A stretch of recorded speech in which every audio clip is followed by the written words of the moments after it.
there are a number of options here. I mean, the first option is the passport. Now, that has all those strings about hand-me-down rules, about free movement of people, about you can't go out and cut third country deals while so long as you're in the EEA. All those kind of problems arise. And most of those, when you look at in terms of sovereignty, they're pretty unacceptable. And I don't think the EU will give enough to come to a compromise on the passport. Maybe I'm wrong, maybe they will. But then the second thing is the pre-Brexit negotiated agreement.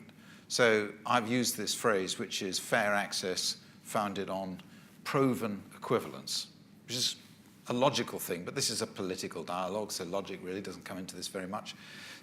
But the fact is there is the possibility of an intermediate deal of some sort, but we don't know what it will look like, we don't know how much access we'll get, we don't know what conditions we're going to get because we haven't started the negotiations.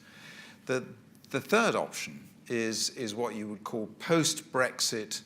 That's the hard Brexit, what people talk about a hard Brexit, which is where we would enter into a protracted deal with the EU as on the basis that we are a third country.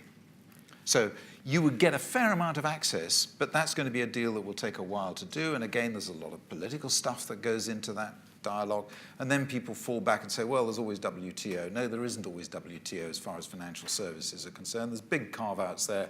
So that's not going to be enough for financial services. It may work for trading goods, but it's not going to work for us. So the intermediate stage, a tailored deal, is something we should really try and get and maximize the amount of access.